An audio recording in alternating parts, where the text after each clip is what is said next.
நீங்கள் எந்த ஃபண்டில் பார்த்து செலக்ட் பண்ணி போட்டாலும் இந்த சமயத்தில் அஃபெக்ட் ஆக வேண்டியது அப்படிங்கிறது அஃபெக்ட் ஆகும்.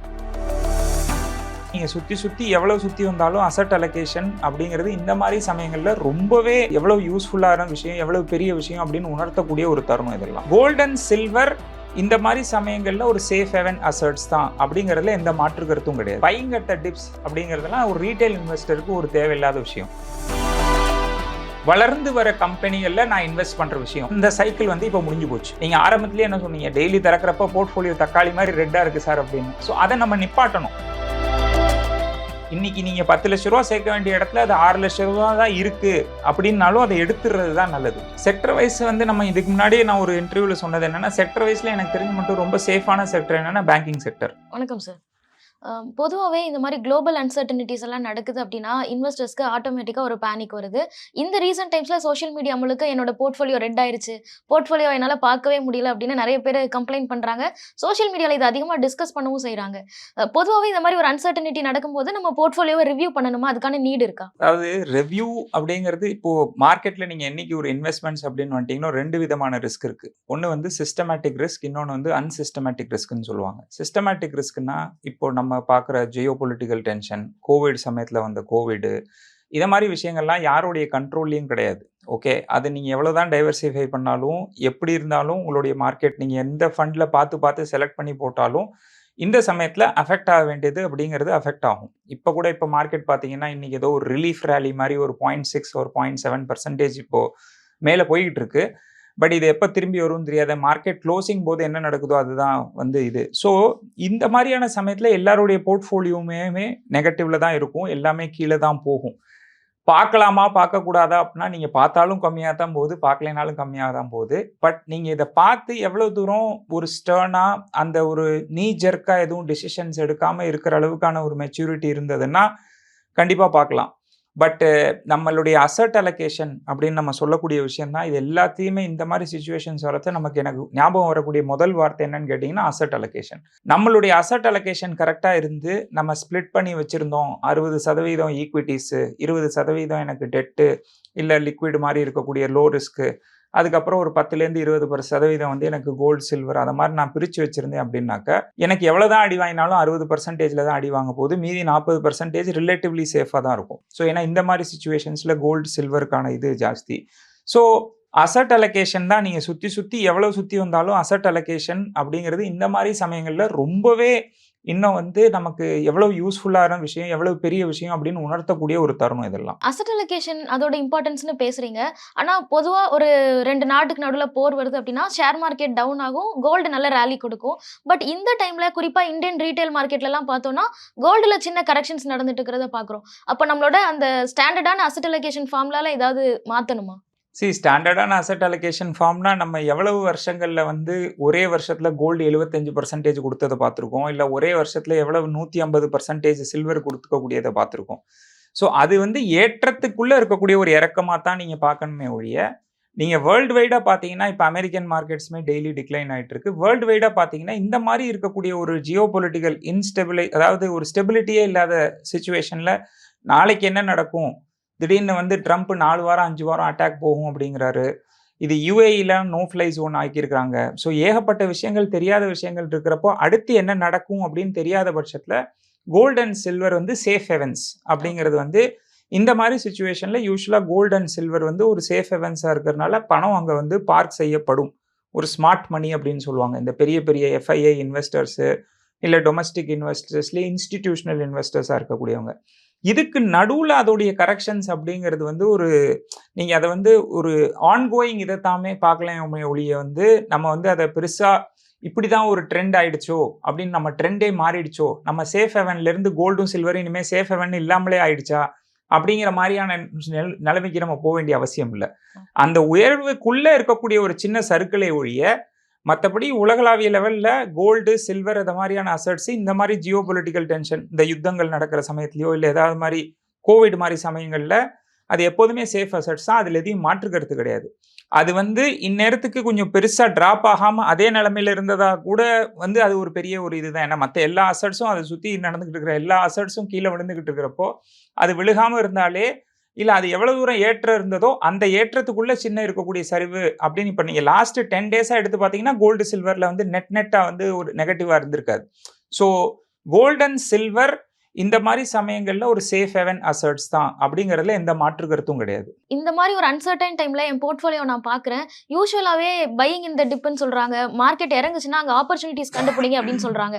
ஸோ இதை ப்ரொடக்டிவா என்னோட போர்ட்ஃபோலியோல என்ன ஆட் பண்ண முடியும் அப்படின்னு ரிவ்யூ பண்ணி தெரிஞ்சுக்க முடியுமா? பையிங் இந்த டிப் அப்படிங்கிறது ரொம்பவே என்ன சொல்றது, ரொம்ப ரிஸ்கியான விஷயம் ஒரு நார்மல் ரீட்டைல் இன்வெஸ்டர்ஸ்க்கு. ஏன்னா இன்னியோடைய இறக்கம் தான் கடைசி சர்ஃபேஸ் லெவலான இறக்கம் வரைக்குமா இல்லை இதையும் தாண்டி இறங்குமா அப்படிங்கிறதுக்கான பதில் யாருக்குமே கிடையாது. ஓகே, ஏன்னா வந்து இன்னைக்கு வந்து ஒரு 25,500 இல்லை 25,000 பாயிண்ட்ல இருக்குன்னா இன்னைக்கு அது சரிவு. நாளைக்கு 24,500 ஆச்சுன்னா என்ன சார் பண்றது? நாளைக்கு கழிச்சு 24,200 நான் சொல்றது நிஃப்டி 50 இண்டெக்ஸோட லெவல். ஸோ இந்த கேள்விக்கு வந்து பையிங் அட் த டிப்ஸ் அப்படிங்கிறதுக்கு யாருக்குமே பதில் கிடையாது. பட் உங்களுடைய அசட் அலோகேஷன் இப்போ இந்த மாதிரியான சமயங்களில் வந்து இந்த டிஃபென்சிவ் செக்டர்ஸ், அதாவது டிஃபென்சிவ் செக்டர்ஸ்னா டிஃபென்ஸ் செக்டர்ஸ் கிடையாது, இந்த ஃபார்மசூட்டிகல்ஸ் கம்பெனி, அதாவது மருந்துகள்லாம் தயாரிக்கிறாங்கல்ல அவங்க, எஃப்எம்சிஜி அந்த மாதிரி கம்பெனிஸ்லாம் வந்து இப்போ ஏன்னா ஏஐ வர்றதுனால டெக் ஸ்டாக்ஸ்லாம் வந்து இப்போ சொல்ல முடியல நம்மளால டிஃபென்சிவ் அப்படின்னு சொல்லிட்டு, ஏன்னா அவங்க பயங்கர ப்ரெஷரில் இருக்குது ஏஐ ஸ்டாக்ஸு. பட் இந்த எஃப்எம்சிஜி, இந்த Hindustan Unilever, Dabur, Colgate Palmolive, Nestle இந்த மாதிரி கம்பெனிஸ்லாம், ஏன்னா எங்கே யுத்தம் நடந்தாலும் நமக்கு டெய்லி யூஸ் பண்ண வேண்டிய சோப்போ இல்லை ஒரு டூத் பேஸ்ட்டோ அந்த மாதிரி விஷயங்களில் வந்து நமக்கு எதுவும் டிமாண்டில் வந்து இதாக போகிறது இல்லை. கோவிட் சமயங்கள்லேயே கூட அதனால தான் ட்ரெடிஷ்னலாக பார்த்தீங்கன்னா அதெல்லாம் டிஃபென்சிவ் ஸ்டாக்ஸ் அப்படின்னு சொல்லுவாங்க. ஸோ இதே மாதிரி ஃபார்மசூட்டிக்கல் கம்பெனி, ஏன்னா யாருக்கு என்ன இருந்தாலும் நம்ம மருந்து வாங்குறதையோ இல்லை அதை கன்சியூம் பண்ணுறதையோ நம்மளால நிப்பாட்ட முடியாது. அதனால இந்த மாதிரி கம்பெனிஸ்லாம் வந்து ஒரு க்ரோத் கம்பெனிஸ், ஆல்ரெடி பெரிய கம்பெனிஸாக இருக்கும், ஸ்டெபிளைஸ்டாக இருக்கும்.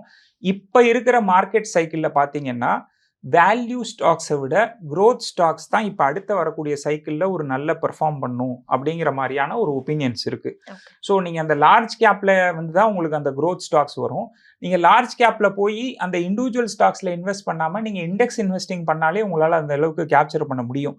ஸோ இந்த பையிங் அட் த டிப் அப்படிங்கிறது ரொம்பவே ரிலேட்டிவ் ஸ்டேட்மெண்ட். இன்னியோட டிப்பு தான் கடைசி டிப்பா இல்லை நாளையோட டிப்பு கடைசி டிப்பா அப்படிங்கிற மாதிரி ஒரு சூழ்நிலையில் நமக்கு இன்க்ரீஸ் ஆகிட்டே போகும். ஒரு ரீட்டைல் இன்வெஸ்டர்ஸ், ஒரு லிமிட்டட் கேஷ் ஃப்ளோ வச்சுருக்கிறவங்களுக்கு அந்த மாதிரியான டிப்ஸ் எல்லாம் சேஸ் பண்ண வேண்டிய அவசியமும் இல்லை, நம்மள்ட்ட அந்த அளவுக்கு பணமும் இருக்காது. அதனால எதுக்கு நம்ம ஒரு போர்ட்ஃபோலியோ மேலே இல்லை நம்ம பேரில் எதுக்கு அந்த அளவுக்கு ஒரு ப்ரெஷர் எடுத்துக்கணும்? அதனால அந்த பையிங் அட் த டிப்ஸ் அப்படிங்கிறத விட்டுட்டு நீங்கள் எஸ்ஐபி பண்ணிட்டு இருக்கீங்களா, கரெக்டான ஃபண்டில் பண்ணிக்கிட்டு இருக்கீங்களா அப்படிங்கிறது கூட உங்களுக்கு வந்து அதேயோட அப்ரோச் போதும். But buying at the tips அப்படிங்கிறதுலாம் ஒரு ரீட்டைல் இன்வெஸ்டருக்கு ஒரு தேவையில்லாத விஷயம்.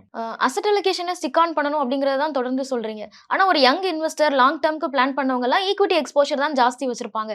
ஸோ அவங்க எல்லாருக்கும் இருக்கிற டவுட், இப்போ நான் ஸ்டாக்ல கொஞ்சம் ஜாஸ்தி அலோகேஷன் எடுத்துட்டேன்னா, ஈவன் தோ லாங் டேர்ம் இன்வெஸ்டராக இருந்தாலும் கூட சேஃப் ஹெவன்ஸ் லைக் கோல்டு, சில்வருக்கு கொஞ்சம் நான் அதிக வெயிட்டேஜ் கொடுத்துருக்கணுமா அப்படின்னு ஒரு குழப்பம் இருக்கு. லாங் டேர்ம் இன்வெஸ்டர்ஸும் ஈக்விட்டி எக்ஸ்போஷரை குறைக்க வேண்டிய நீட் இருக்கா சார்? கண்டிப்பா. அதாவது நீங்க ஒரு 20 வயசு கூட விடுங்க. ஒரு 30லேருந்து 32 வயசுக்குள்ள ஒருத்தர் இருக்காரு. அவர் வந்து ஒரு லாங் டேர்ம் ஒப்பீனியன்ல பார்க்குறாரு. பட் வயசு வந்து அவருக்கு தகுந்தாற்போல் இருக்கிறதுனால ஈக்விட்டிஸ்ல ஜாஸ்தி எக்ஸ்போஷர் எடுத்திருக்காரு. இப்போ 100% எடுத்திருக்காருன்னு வச்சுப்போமே. பட் அவர் வந்து இந்த சமயத்துல கோல்டு அண்ட் சில்வர்ல கண்டிப்பா டைவர்சிஃபை பண்ணலாம். சார் நான் எந்த பகுதி ஆஃப் ஈக்விட்டிஸை குறைச்சு இங்க கொண்டு வரணும் அப்படின்னு கேட்டோம்னா, இந்த மிட் கேப், ஸ்மால் கேப்லாம் பார்த்தீங்கன்னா ட்ரெடிஷ்னலாகவே லாஸ்ட் 12 மந்த்ஸ், 14 மந்த்ஸ், 15 மந்த்ஸில் பெருசாக எனக்கு தெரிஞ்சு நிறைய ஸ்மால் கேப்லாம் வந்து -2%, -3%, -4% எஃப்டி ரிட்டர்ன்ஸை விட கம்மியாக தான் கொடுத்துக்கிட்டு இருக்கு over the last 1 year R so, ஒரு 1.25 வருஷமா. ஸோ உங்களுடைய நீங்கள் டைரக்ட் ஸ்டாக் ஹோல்டிங்காக வச்சுருந்தீங்கன்னா அந்த மாதிரி மிட் அண்ட் ஸ்மால் கேப்பாக இருக்கக்கூடிய ஸ்டாக்ஸ்லேருந்து இருக்கக்கூடிய எக்ஸ்போஷரை கண்டிப்பாக நீங்கள் வந்து ஒரு 10 லட்ச ரூபாய்க்கு ஒருத்தர் வெறும் ஸ்டாக் மட்டுமே வச்சுருக்காரு, டைரக்ட் ஸ்டாக், மியூச்சுவல் ஃபண்டு கூட இல்லை அப்படின்னாக்க, இந்த மிட் அண்ட் ஸ்மால் கேப் எல்லாம் கொஞ்சம் லிக்விடேட் பண்ணிட்டு அந்த ஒரு 2.5 lakhs இல்லை 3 lakhs வரைக்கும் கூட கோல்டு, சில்வர், இல்லை கொஞ்சம் டெட் ஃபண்டு, இல்லை கையில் கேஷாகவே வந்து பேங்க்கில் கேஷாகவே இருக்கிறதுனா கூட ஒரு that is not a bad idea. அதே மாதிரி மியூச்சுவல் ஃபண்ட்ஸில் இருக்கக்கூடியவங்க இப்போ வந்து ஃப்ளெக்ஸி கேப் பக்கம் போகிறது தான் வந்து ஒரு, ஏன்னா ஃப்ளெக்ஸி கேப் வந்து அவங்களுடைய நேமை பொறுத்த மாதிரியே அவங்களுடைய எக்ஸ்போஷர் வந்து லார்ஜ் கேப்ல கூட ஜாஸ்தியாக வைக்கலாம். ஏன்னா இப்போ இந்த வேல்யூ ஸ்டாக்ஸ் அப்படின்னு நம்ம சொல்கிறோம் இல்லையா, வேல்யூ ஸ்டாக்னா என்ன, வளர்ந்து வர கம்பெனிகளில் நான் இன்வெஸ்ட் பண்ணுற விஷயம். அந்த வேல்யூ ஸ்டாக்ஸில் இப்போ இன்வெஸ்டிங் அந்த சைக்கிள் வந்து இப்போ முடிஞ்சு போச்சு மீனிங் வாழ்க்கைக்கும் முடியல, இதெல்லாம் எப்போதுமே ஒரு சைக்கிள், ஒரு growth சைக்கிள் வரும், ஒரு வேல்யூ சைக்கிள் வரும். லாஸ்ட் 3-4 இயர்ஸ் பார்த்தீங்கன்னா, ஒரு வேல்யூ சைக்கிளா இருந்தது. அந்த போஸ்ட் கோவிட் எல்லா கம்பெனிஸும் கொஞ்சம் அப்ரைசிங் ஆகுறப்போ, இப்ப அதெல்லாம் ஒரு மாரி செட்டில் ஆனதுனால, இப்ப growth ஸ்டாக்ஸ்ல எப்ப இந்த சிச்சுவேஷன்ஸ்லாம் நார்மலைஸ் ஆகுதோ, எஃப்ஐஐஸ்லாம் எப்ப திரும்பி வராங்களோ, எஃப்ஐஐஸ் வந்தா ஃபர்ஸ்ட் அவங்களுடைய பணத்த எங்க போடுவாங்க? எங்கேருந்து எடுத்தாங்களோ அங்க தானே போடுவாங்க. பெரிய பெரிய கம்பெனில தானே போடுவாங்க. அதெல்லாமே growth கம்பெனிஸ் தானே.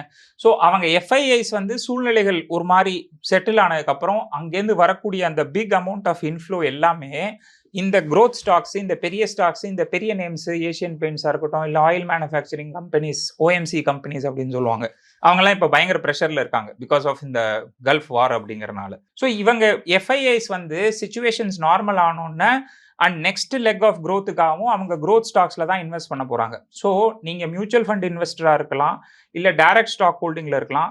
ஸ்மால் அண்ட் மிட் கேப்ல இருக்கக்கூடிய எக்ஸ்போஷரை கொஞ்சம் ட்ரிம் பண்ணிட்டு கோல்ட் அண்ட் ஈக்விட்டியை பொறுத்து போறதுங்கிறது நல்லது. ஏன்னா எனக்கு தெரிஞ்ச மட்டும் என்னோட பர்சனல் ஒப்பீனியன் பிரகாரம் நெக்ஸ்ட் ஒரு 2-3 இயர்ஸ்க்கான வியூ அப்படிங்கிறது growth ஸ்டாக்ஸ் ஓரியன்டட் வியூவா தான் இருக்கும் அப்படின்னு தான் தோணுது. ஆனா ஃப்ளெக்ஸி கேப்ல ஃபண்ட் மேனேஜர்ஸ் வந்து அதிகமா கேஷ் ஹோல்டிங்ஸ் எடுத்துடுறாங்க, இல்ல லார்ஜ் கேப்லயே அதிகமா எக்ஸ்போஷர் எடுத்துடுறாங்க, ரிஸ்க் நிறைய எடுக்க மாட்டாங்க அப்படிங்கிற கம்ப்ளைண்ட்டும் இருக்குல்ல சார். எப்படி அப்போ ஃப்ளெக்ஸி கேப்ல அதிகமா எக்ஸ்போஷர் எடுக்கிறது? ரிஸ்க் ஜாஸ்தி எடுக்கக்கூடாது அப்படின்னா பணமும் கம்மியாகும். ஸோ நம்ம வந்து எந்த இடத்துல வந்து ஒரு ஒரு இன்ஸ்டிடியூஷனல் இன்வெஸ்டர்ஸா ஒரு மியூச்சுவல் ஃபண்டுடைய ஃபண்ட் மேனேஜர் அப்படிங்கிறது அவங்க வந்து ஜஸ்ட் தனிப்பட்ட முறையில அவங்களுடைய விருப்பு வெறுப்புக்கு ஏற்றாற்போல் வந்து இது பண்ணிட போறதில்ல. இப்ப பராக் பரீக் ஃப்ளெக்ஸி கேப் ஃபண்டை எடுத்துக்கிட்டீங்கன்னா 1,25,000 கோடி.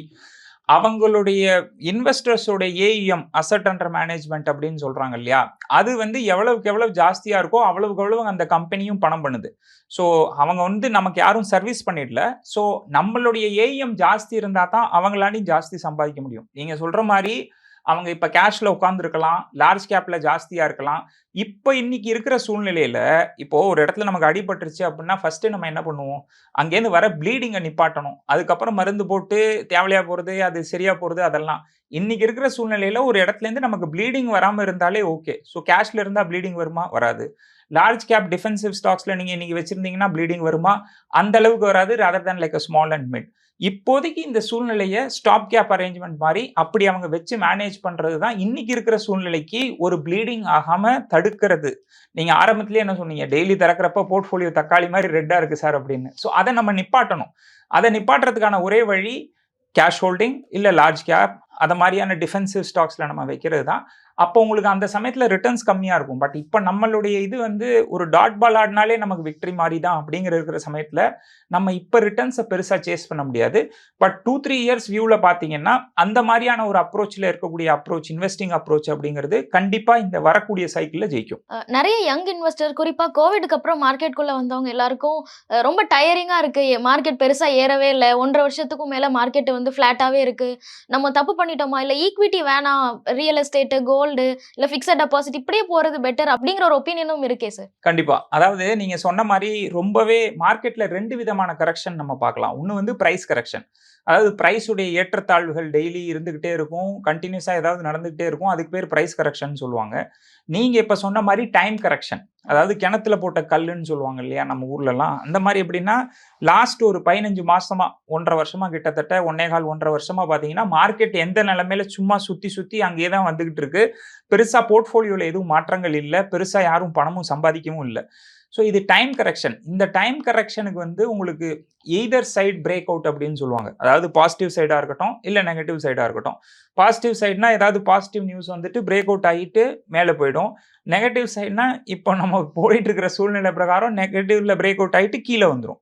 ஸோ இது டைம் கரெக்ஷன் அப்படிங்கிறது தான். அதாவது மார்க்கெட்லேயே ரொம்ப டெஸ்டிங்கான விஷயம் என்னன்னு கேட்டிங்கன்னா டைம் கரெக்ஷன் தான். நீங்கள் சொன்ன மாதிரி ஒரு யங் இன்வெஸ்டர்ஸ் அவங்களுக்கு இன்வெஸ்டிங் எக்ஸ்பீரியன்ஸே மொத்தமே ஒரு 2லேருந்து 3 வருஷம் 4 வருஷம் தான் இருக்குது அப்படின்னாக்க எப்போதும் ஒரு ஏற்றங்கள் அப்படின்னு எதிர்பார்ப்போட உட்காந்து இருக்கிறப்போ ஆக்ஷன் மூவியில் போய் உட்காந்துட்டு டயலாகே இல்லாத மூவி மாதிரி போயிட்டு இருந்ததுன்னா உட்கார்றது ரொம்ப கஷ்டங்கிற மாதிரியா அவங்களுக்கு ரொம்ப கடினமான சமயம் தான் இது. பட் அதுக்காக நான் கம்ப்ளீட்டா ஈக்விட்டிஸே வெக்கேட் பண்ணிட்டு நான் போயிடுவேன் அப்படிங்கிறத விட்டுட்டு இந்த சமயத்துல நீங்க அசெட் அலோகேஷனை பத்தி நல்லா இன்னும் யோசிக்கலாம் தீவிரமா. உங்களுக்கு எஃப்டி மேல ஆசை வருதா, கோல்டு மேல ஆசை வருதா, ரியல் எஸ்டேட் இன்வெஸ்ட்மெண்ட் ட்ரஸ்ட் மாதிரியா நீங்க போய் லிக்விடா நீங்க வச்சுக்கிட்டாலும் சரி, அண்ட் அந்த சமயத்தில் அது ரியல் எஸ்டேட் இன்வெஸ்ட்மெண்ட் ட்ரஸ்ட்டுங்கிறனால ரியல் எஸ்டேட்லேயும் இன்வெஸ்ட் பண்ணுறீங்க, அதே சமயம் அது ஈஸி, நீங்கள் ரெக்கவர் பண்ணுறதும் ஈஸி அப்படிங்கிற மாதிரியா இந்த சமயத்தில் நீங்கள் அசட் அலோகேஷன் பார்க்கறது தான் நல்லதே ஒழிய 100% நான் ஈக்விட்டிஸ்லேயே இருக்க மாட்டேன் அப்படின்னு சொல்லிட்டு வெக்கேட் பண்ணுறது போகிறது அப்படிங்கிறது வந்து கண்டிப்பாக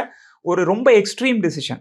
அந்த எக்ஸ்ட்ரீம் டிசிஷனில் திருப்பி நீங்கள் மார்க்கெட்டை டைம் பண்ண முடியாது. திடீர்னு ஒரு நாள் அப்படி சேஞ்ச் ஆகி நரேட்டிவ் சேஞ்ச் ஆகி இது இப்படி ஒரு கண்கட்டி வித்தை அப்படின்னு சொல்கிற மாதிரி உங்கள் முன்னாடியே டெய்லி எல்லாம் நடக்கும்.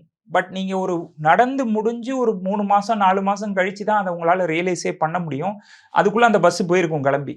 ஸோ அந்த பஸ்ஸில் இருந்து நீங்கள் ரொம்ப எல்லா லக்கேஜும் இல்லாமல் பிரித்து உங்களோடதை வைக்கிற வேண்டியது தான் இது ஒரு தகுந்த தருணம் அதுக்கு. ஏன்னா நீங்கள் மைண்ட் லெவலில் எல்லாரும் ஒரு ஃபெட்டிகில் இருக்காங்க, டயர்ட் ஆகிட்டாங்க சார் அப்படின்னு சொல்கிறீங்க இல்லையா, அது வந்து ஒரு கரெக்டான சூழ்நிலை. இது அதை வந்து ஒரு கரெக்ட் பண்ணுறதுக்கு ஃபிக்ஸ் பண்ணுறதுக்கான ஒரு கரெக்டான சூழ்நிலை. 100% ஈக்விட்டிஸில் இருக்கிறவங்களோ இல்லை 100% ஈக்விட்டி பேஸ் மியூச்சுவல் ஃபண்டில் இருக்கிறவங்களோ அதை ஒரு சேஞ்ச் பண்ணிக்கிறதுக்கு இது கரெக்டான தருணமாக ஒரு பாசிட்டிவாக தான் நம்ம பார்க்கணும். 100% ஈக்விட்டிஸ்லேருந்து விட்டு வெளியில் போகிறதுங்கிறது சொல்யூஷன் கிடையாது. இன்னொரு செட் ஆஃப் இன்வெஸ்டர்ஸ் அவங்களோட கோல் இன்னும் 1 வருஷத்துலையோ இல்லை ஒரு 8 மாதத்துலையோ ரீச் ஆக போகிறவங்க இருப்பாங்க. ஸோ அவங்களோட போர்ட்ஃபோலியோவும் இப்போ ஒரு டவுனில் இருக்குது அப்படிங்கும்போது அவங்களுக்கு இன்னும் அந்த சிச்சுவேஷன்ஸ் ரொம்ப மோசமாக இருக்கும். ஸோ அந்த மாதிரி கோல் ரீச் பண்ண பக்கத்தில் இருக்கிறவங்களாம் இப்போ எப்படி ஹேண்டில் பண்ணுவோம் சார்? கண்டிப்பாக புக் பண்ணிடணும். அதாவது இப்போ எனக்கு இன்னும் கோலுக்கே 8 மாதம் 10 மாதம் இல்லை 1 வருஷம் தான் இருக்குது அப்படின்னாக்கா, ஃபர்ஸ்ட் ஆஃப் ஆல் இன்னைக்கு இருக்கிற சூழ்நிலை ஜியோ பொலிட்டிக்கல் சுச்சுவேஷன் இருக்கோ இல்லையோ, நீங்கள் ஒரு 10 வருஷம் கழிச்சு நடக்க வேண்டிய கோலுக்கு சேர்த்துக்கிட்டு வரீங்க பணத்தை. இது எல்லாமே இல்லாமலே பார்க்க போனா கூட அந்த கோலுக்கு ஒரு 2 வருஷம் முன்னாடியே நீங்க அந்த பணத்தை எடுத்து ஒரு சேஃப் ஹெவன் லைக் டெப்ட் ஃபண்டோ இல்லை லிக்விட் ஃபண்டோ அதை மாதிரி மாத்திடுறது தான் நல்லது. அதுதான் வந்து ஒரு அசட் ரீபேலன்சிங் அப்படின்னு சொல்லுவாங்க. கோல் ஸ்பெசிஃபிக் அலோகேஷன். அதாவது பையனுடைய படிப்புக்கு நான் சேர்க்கிறேன், பையனுக்கு இன்னைக்கு 10 வயசு ஆகுது, அவன் 18 வயசுல படிப்பு அந்த ஒரு காலேஜ் ஃபீஸ்க்காக நான் சேர்க்கிறேன், இல்லை 20 வயசுல வெளிநாட்டில் போய் 21 வயசுல படிக்க போறான் அதுக்காக சேர்க்கிறேன். அப்படிங்கிறப்போ அந்த கோலுக்கு ஒரு 2லேருந்து 3 வருஷம் முன்னாடி, அட்லீஸ்ட் ஒரு 2 இயர்ஸ் முன்னாடியாவது நீங்க மாத்தி அதை ஒரு சேஃப் மாதிரியான ஃபண்ட்ஸுக்கு மாத்திடுறது நல்லது. அது மாத்தாத பட்சத்துல இன்னைக்கு நீங்க 10 லட்ச ரூபா சேர்க்க வேண்டிய இடத்துல அது 6 லட்ச ரூபா தான் இருக்கு அப்படின்னாலும் அதை எடுத்துடுறது தான் நல்லது. ஏன்னு கேட்டா அந்த 6 போக மீதி இருக்கக்கூடிய 4 நம்ம எப்படி சேர்க்க போறோம் அப்படிங்கிறது அடுத்த கேள்வி. பட் இந்த 6ஐயாவது நம்ம ஃபர்ஸ்ட் பாதுகாக்கணும். ஏன்னா நீங்க இந்த 6 அங்க விட்டு வச்சிருந்து அது 10க்கு இன்னும் க்ளோஸ் ஆகுமா அப்படின்னு பாத்தீங்கன்னா அந்த 6 4ஆக வாய்ப்பு இருக்கு, இல்ல 6 5ஆக வாய்ப்பு இருக்கு, இல்ல 6 5.5ஆக கூட வாய்ப்பு இருக்கு. அந்த ஒரு ரிஸ்க் எடுக்க வேண்டிய சூழ்நிலை இன்னைக்கு கிடையாது. ஏன்னா இன்னைக்கு இருக்கிற மார்க்கெட் சிச்சுவேஷன்ல டெய்லி ஒரு நரேட்டிவ் ஓடிட்டு இருக்கு. எப்படி எந்த சைட்ல மார்க்கெட் மூவ் ஆகும் தெரியல. நமக்கு நம்மளுடைய கோல் முக்கியம். மார்க்கெட்டு, வாரு, அந்த மாதிரியான ஆயில், க்ரூட் பிரைஸ் இதெல்லாம் வந்து ரொம்ப பெரிய விஷயங்கள். நான் இண்டிவிஜுவல் இன்வெஸ்டரா என்னுடைய கோல், என்னுடைய அசட் அலோகேஷன், என்னுடைய தேவைகள், அதுக்கு நான் எவ்வளவு க்ளோஸா இருக்கேன் இல்லை அப்படிங்கிறது தான் ஒரு சக்சஸ்ஃபுல் இன்வெஸ்டரோட மைண்ட் செட்டா இருக்கணும். நீங்க வந்து லார்ஜர் ஃபேக்டர்ஸை பார்த்தாலும் உங்களுடைய நம்ம பிளேட்ல என்ன இருக்கு அப்படிங்கிறத பார்த்தாலே நம்ம ஜெயிச்சிடலாம். அதை விட்டுட்டு நம்ம அங்க என்ன பண்றாங்க இங்க என்ன பண்றாங்கிற பார்க்க வேண்டிய அவசியம் இல்லை. ஸோ யாருக்கு இன்னும் 8லேருந்து 10 மாசத்துல அந்த கோல் மெச்சூர் ஆகிறதுக்கான டைம் லைன் வந்துருச்சோ அது எவ்வளவுதான் கம்மியா இருந்தாலும் இன்னைக்கு எடுத்துறது நல்லது. ஏன்னா இன்னைக்கு இருக்கிறத விட நாளைக்கு இன்னும் கம்மியாயிடுச்சு கூடிய வாய்ப்பு இருக்கு. அந்த மாதிரியான ஒரு சூழ்நிலைக்கு நம்மளை நாமே போட்டுக்கூடாது. நம்ம ஸ்டார்டிங்லேயே பேசுற மாதிரி நிறைய பேருக்கு போர்ட்ஃபோலியோ பார்த்த உடனே ஒரு பேனிக் இருக்கு. ஸோ யூஸ்வலா இந்த மாதிரி அன்சர்டன் டைம்ல இன்வெஸ்டர்ஸ் என்னெல்லாம் தப்பு பண்றாங்க சார் அவங்க போர்ட்ஃபோலியோல? என்ன பண்ணுவாங்க, இப்போ இருக்கிற ஸ்டாக் எல்லாம் வித்துருவாங்க, இல்லை இருக்கிற மியூச்சுவல் ஃபண்ட்ஸ்லாம் வித்துருவாங்க. நீங்கள் சொன்ன மாதிரி ஃபெட்டிக் ஆயிடுச்சு, இல்லை நான் வந்து கம்ப்ளீட்டாக எனக்கு இது எல்லாமே வேண்டாம், எனக்கு இந்த ஈக்விட்டி, இந்த மார்க்கெட்ஸ் இதெல்லாம் எனக்கு புரியவே இல்லை, எல்லாமே ஒரு ஏமாத்து வேலையாகவே தோணுது, எனக்கு என்னால் என்றைக்குமே பணம் பண்ண முடியல, அண்ட் ரிட்டர்ன்ஸ்லாம் இவங்க போடுற அளவுக்கு இவங்க போடுறாங்களே ஒழிய பட் நான் என்றைக்குமே அந்த அளவுக்கான ஒரு ரிட்டர்ன்ஸ் பார்த்ததில்லை. ஏன்னா அவங்களுடைய என்ட்ரி பாயிண்ட் எக்ஸிட் பாயிண்ட்டை பொறுத்து அவங்களுடைய ரிட்டர்ன்ஸ் ரொம்ப கம்மியாக இருக்கலாம். அவங்க அந்த ஒரு குறிப்பிட்ட ஃபண்டு அட்வர்டைஸ் பண்ணுறதோ இல்லை பப்ளிஷ் பண்ணக்கூடிய இதுலேருந்தோ.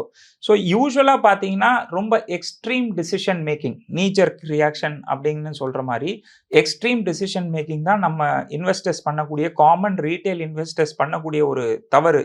என்னன்னு கேட்டிங்கன்னா இருக்கிறது எல்லாத்தையும் விற்றுட்டு லிக்விடேட் பண்ணிவிட்டு எனக்கு வர்றது போதும் அப்படிங்கிற மாதிரி எடுத்துகிட்டு வந்துடுறது. கோவிடும் போதே நிறைய பேர் அப்படி பண்ணாங்க. இப்போ கோவிடும் போது என்னுடைய பர்சனல் போர்ட்ஃபோலியோலாம் கிட்டத்தட்ட 40% கம்மியாயிருச்சு.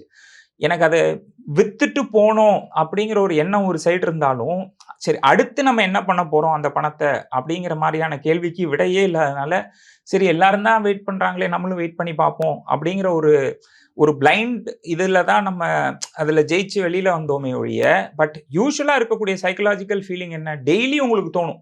நம்ம இருக்கிறதையாவது காப்பாத்திட்டு வெளியில வந்துரலாம். ஏன்னா 10,00,000 இருக்கிறது 7,5 ஆகும், 8 ஆகும், 8,5 ஆகும், இல்ல 6.25 ஆகும். என்னடா இது டெய்லி கம்மி ஆயிட்டு இருக்கு. டெய்லி இப்படி ஏற்ற இறக்கங்களோட இருக்கே. நம்ம அட்லீஸ்ட் நம்மளுடைய பணம் ஹார்ட் ஏர்ன்ட் மணி. நம்ம இன்னைக்கு அத புரொடெக்ட் பண்ணி வெளியில எடுத்துட்டு வந்துருவோம். அப்படின்னு நினைச்சு கோவிடும்போது வெளியில எடுத்துட்டு வந்தவங்க இன்னைக்கு என்ன யோசிச்சிருப்பாங்க? அவங்க எவ்வளவு பெரிய ஒரு நஷ்டத்துல இருப்பாங்க. அன்னைக்கு அந்த பணம் அங்கேயே இருக்கட்டும்னு வித்து வச்சிருந்தவங்க, இன்னைக்கு எவ்வளவு கம்ஃபர்டபுளா அது ஒரு சூழ்நிலைய ஒரு எக்ஸ்பீரியன்ஸா இன்னைக்கு சொல்லக்கூடிய ஒரு சூழ்நிலையா மாறிருச்சு இல்லையா? ஸோ இது மாரியான ஒரு சூழ்நிலைகள்ல நீங்க எதுவுமே எக்ஸ்ட்ரீமா டெசிஷன் மேக்கிங் இருக்க வேண்டிய அவசியமே இல்ல. அசெட் அலோகேஷனுக்காக ரூ. 10,00,000 இருந்த இடத்துல ரூ. 2,00,000 ரூ. 3,00,000 ஒரு அசெட் கிளாஸ்லேருந்து இன்னொரு அசெட் கிளாஸ்க்கு மூவ் பண்ணீங்களா? சரி ஓகே. மத்தபடி நீங்க புதுசா இன்வெஸ்ட் பண்ணணும்னு நினைக்கிறத நிப்பாட்டினீங்களா? அது கூட ஓகே. சரி சார் எனக்கு எஸ்ஐபி போடுறதுக்கு சுத்தமா மைண்ட் செட்டே இல்ல சார். ஏன்னா நான் போட பணம் இன்னும் வெள்ளலுக்கு இழுத்த நீர் மாரி போகுது. எஸ்ஐபிய நான் நிறுத்திக்கிறேன் சார். 6 மாசம் கழிச்சு ஆரம்பிக்கிறேன் சார் அப்படின்னு சொல்றீங்களா? அதுவும் ஓகே. பட் ஆனா இருக்க மார்க்கெட்டுக்குன்னு நம்ம டெடிகேட் பண்ண பணத்த இது மார்க்கெட்லயே தான் இருக்கணும். அது வந்து நீங்க அந்த ஏற்றத்தாழ்வுகள் வந்து ஈக்விட்டிஸோடைய இது அலோகேஷனை கம்மி பண்ணிக்கலாமே. உங்களுடைய இண்டிவிஜுவல் வயசு, நெட்வொர்த் அந்த மாதிரி பொசிஷனை ஏற்றாற் போல் இருக்கணுமே ஒழிய, மற்றபடி மார்க்கெட்லேருந்து பணத்தை கம்ப்ளீட்டா வெளியில எடுத்து வர்றது அப்படிங்கிறது ஒரு ஆப்ஷனே கிடையாது. அது வந்து இதுதான் ஒரு பிக்கஸ்ட் மிஸ்டேக். நம்மளுடைய இன்வெஸ்டர்ஸ், ரீட்டைல் இன்வெஸ்டர்ஸ் உடைய பிக்கஸ்ட் மிஸ்டேக். இல்ல எனக்கு அந்த மாதிரி மைண்ட் செட்டே இல்ல சார். நான் இன்னும் ஒரு 50 வருஷம் ஆனாலும் 30 வருஷம் ஆனாலும் நான் இதுக்குள்ள போகவே மாட்டேன். அப்படிங்கிற இடத்துலயாவது டிசைசிவா இருந்தாங்கன்னா வெளியில வரலாம். ஓகே. பட் ஆனா திருப்பி வெளியில வந்ததுக்கு அப்புறம் 1 வருஷத்துக்கு அப்புறம் ஃபீல் பண்ணக்கூடாது. ஏன்னா நிறைய பேர் நம்ம பார்த்துருக்கிறோம். என்னன்னா 10 பேர்ல ஒரு 8 பேர் இந்த மாதிரி சொல்லிட்டு வர்றாங்க வெளியில. நாங்க இனிமே வாழ்க்கைக்கு எங்களுக்கு இந்த இதுவே வேண்டாம். ஒரே கண்கட்டி வித்த மாதிரி இருக்கு.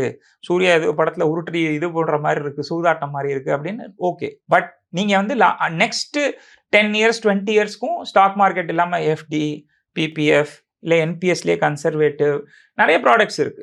அந்த மாதிரியான சேஃப் ப்ராடக்ட்ஸ் இருக்கக்கூடியது நிறைய இருக்கு. 8%லேருந்து 8.25%, 9% வரைக்கும் வருஷத்துக்கு கொடுக்கக்கூடிய ப்ராடக்ட்ஸ். அத மாதிரியான ஒரு ப்ராடக்ட்ஸ்ல தான் நான் லைஃப் லாங்கா இருக்க போறேன் அப்படிங்கிறப்ப நீங்க ஈக்விட்டிஸ்லேருந்து வெளியில வரலாம். திருப்பி வந்துட்டு சிச்சுவேஷன் நார்மல் ஆனதுக்கப்புறம் நம்ம மிஸ் பண்ணிட்டோமோ அப்படிங்கிற ஒரு எண்ணம் இருக்கக்கூடாது. ஸோ உங்களை நீங்களே கேட்டுக்க வேண்டிய கேள்வி, ஏன்னா இன்னைக்கு இருக்கிற சூழ்நிலை 2 வருஷம் கழிச்சு இப்படியே இருக்காது. இன்னைக்கு நம்ம அது எவ்வளவு தூரம் சொன்னாலும் அது வந்து மைண்ட் அக்செப்ட் பண்ணிக்க முடியாது. ஸோ இன்னைக்கு இருக்கிற சூழ்நிலை 2 இயர்ஸ் கழிச்சு இருக்காது. ஸோ 100% எக்ஸிட் பண்றீங்க அப்படின்னா, நீங்க இதை பத்தின திருப்பி இந்த அசர்ட்டுக்குள்ள வராத ஒரு டிசிஷனா இருந்தா நீங்க 100% எக்ஸிட் பண்ணலாம். இல்ல நான் வருவேன், எனக்கு மைண்ட்ல ஒரு இதுவாவே இருக்கு அப்படின்னா, அசெட் அலோகேஷன் இப்ப நீங்க சரி பண்ணிக்கிறதுக்கான ஒரு தகுந்த தருணம். அதுல நீங்க ஃபோக்கஸ் பண்ணாலே ஜெயிச்சிடலாம். அசெட் அலோகேஷன்ல இன்னொரு விஷயம் என்னன்னா, ஈக்விட்டி எக்ஸ்போஷர் ஒரு 80% வரை நம்ம பேசுறோம். நிறைய பேருக்கு இந்த ரீசன்ட் டைம்ஸ்ல டிஃபென்ஸ் செக்டர், ஐடி, ஏஐ இந்த மாதிரியான வேர்ட்ஸ் இது சம்பந்தமான இஷ்யூஸ்லாம் நிறைய கேட்கும்போது, இதில தான் நம்ம இன்வெஸ்ட் பண்ணணும். ஃபியூச்சர் இனி ஏஐ தான். இல்ல ஆயில சுத்தி தான் நிறைய போர் நடக்குது. அப்ப ஆயில்ல இன்வெஸ்ட் பண்ணா லாங் டர்ம்ல growth கிடைக்கும் அப்படின்னு உள்ள செக்டர் வைஸாவும் நிறைய குழம்பிக்கிறாங்க. சோ அதை எப்படி ஹேண்டில் பண்ணணும் சார்? செக்டர் வைஸ் வந்து நம்ம இதுக்கு முன்னாடியே நான் ஒரு இன்டர்வியூல சொன்னது என்னன்னா, செக்டர் வைஸ்ல எனக்கு தெரிஞ்சு மட்டும் ரொம்ப சேஃபான செக்டர் என்னன்னா பேங்கிங் செக்டர். அதாவது ஒரு நீங்க வந்து ஏஐல பிசினஸ் பண்ணாலும் சரி, இல்ல ஆயில் இம்போர்ட் பண்ணணும்னாலும் சரி, அந்த ஆயிலை இம்போர்ட் பண்ணி உங்களுடைய பொருட்கள் லாஜிஸ்டிக்ஸ்ல ஒரு இடத்துல இருந்து இன்னொரு இடத்துக்கு மூவ் பண்ணணும்னாலும் சரி, இது எல்லாத்துக்கும் ஒரு அடிப்படை தேவை. ஒரு கம்பெனியோட growth-ஆ இருக்கட்டும், இல்ல ஒரு கண்ட்ரியோட growth-ஆ இருக்கட்டும், அதுக்கான அடிப்படை தேவை பிளட் என்னது? மணி. ஸோ அந்த மணி லெண்ட் பண்ண போறது யாரு? பேங்க். ஸோ நீங்க பிரைவேட் பேங்கா இருக்கட்டும், மிட்சியர் பிரைவேட் பேங்கா இருக்கட்டும், இல்ல லார்ஜ் பப்ளிக் செக்டர் பேங்கா இருக்கட்டும், பேங்கிங் மாதிரி செக்டர்ல நீங்க இன்வெஸ்ட் பண்ணலாம் கண்டிப்பா. அதே மாதிரி நிறைய டிஃபென்சிவ் செக்டர்ஸ் உங்களுக்கு எஃப்எம்சிஜி செக்டர்ஸ்ல இருக்கு. அண்ட் ஆல்சோ ஃபார்மா செக்டர்ஸ்ல இருக்கு. இந்த மாதிரி செக்டர்ஸ்லாம் உங்களுக்கு ராக் மாதிரி இருக்கும். ஏன்னா நம்ம மருந்து உட்கொள்றதோ, இல்ல பணத்துடைய தேவைகள் இருக்கிறதோ, இல்ல வந்து நம்மளுடைய எஃப்எம்சிஜி மாதிரி இருக்கக்கூடிய டிஃபென்சிவ் ஸ்டாக்ஸ்லாம் பார்த்தீங்கன்னா, ஓரளவுக்கு டீசென்ட்டா அது டிஃபென்சிவா நின்னுகிட்டு இருக்கும். சார் இது நான் எவ்வளவு தூரம் யோசிச்சு பண்ண முடியும் அப்படின்னு கேட்டீங்கன்னா, நம்ம சொல்ற மாதிரி இந்த ஃப்ளெக்ஸி கேப் மியூச்சுவல் ஃபண்ட்ல நீங்க போட்டு அவங்க let them do the job for us. அதாவது அவங்க பண்ணட்டும். இது அவங்க பெட்டரா பண்ணக்கூடிய ஒரு சூழ்நிலையில அவங்க இருக்கிறப்போ, நீங்க ரூ. 100க்கு 70 பைசா கமிஷன் கொடுக்குறீங்க. டைரக்ட் ஸ்கீம்ல போனா கொடுத்துட்டு போங்களேன். ஏன்னா நம்ம டைரக்டா நான் ரிஸ்க் எடுத்து டைரக்டா நான் அனலைஸ் பண்ணி என்னுடைய 100க்கு 100 ரூபாயும் நான் வந்து ரிஸ்க்ல போடுறதுக்கு பதிலா நம்ம அவங்களுடைய பேர்ல ஒரு நம்பிக்கைய வச்சு அந்த 70 பைசா கமிஷன்ல போட்டோம்னா, இந்த மேனேஜ்மென்ட் வந்து இந்த செக்டர் நீங்க சொல்ற மாரி sector rotation, sector wise allocation எந்த சமயத்துல எந்த செக்டர்ல போடணும் அப்படிங்கிறதுல அவங்களுக்கு இன்னும் மெச்சூரிட்டி அண்ட் அவங்களுக்கு ரிசோர்ஸஸ் ஜாஸ்தி. ஸோ அவங்களுக்கு 1,25,000 கோடி ஒருத்தவங்க மேனேஜ் பண்ணோம்னா, அவங்கள்ட்ட எவ்வளவு சிஸ்டம்ஸ் இருக்கும், ரிசோர்ஸஸ் இருக்கும், பீப்பிள் இருக்கும். நீங்க தனி ஆளா போய் ஒரு ரூ. 5,00,000 டெபாசிட் ஒரு இன்வெஸ்ட் பண்றதுக்கும், அவங்க இன்வெஸ்ட் பண்றதுக்கும், மேனேஜ் பண்றதுக்கும் ஒரு வித்தியாசம் இருக்கு இல்லையா? அத நம்ம யுட்டிலைஸ் பண்ணிக்கிறது தான் நல்லது. ஓகே. ஸோ நெறைய இன்வெஸ்டர்ஸ்க்கு போர்ட்ஃபோலியோவ பார்த்து நெறைய குழப்பங்கள் இருந்தது. அசெட் அலோகேஷன இம்பார்ட்டன்ட்டா ஃபோக்கஸ் பண்ண சொல்லியிருக்கீங்க. அத இந்த வீடியோட டேக் அவேவா எடுத்துக்கலாம். Thank you so much sir. Thank you.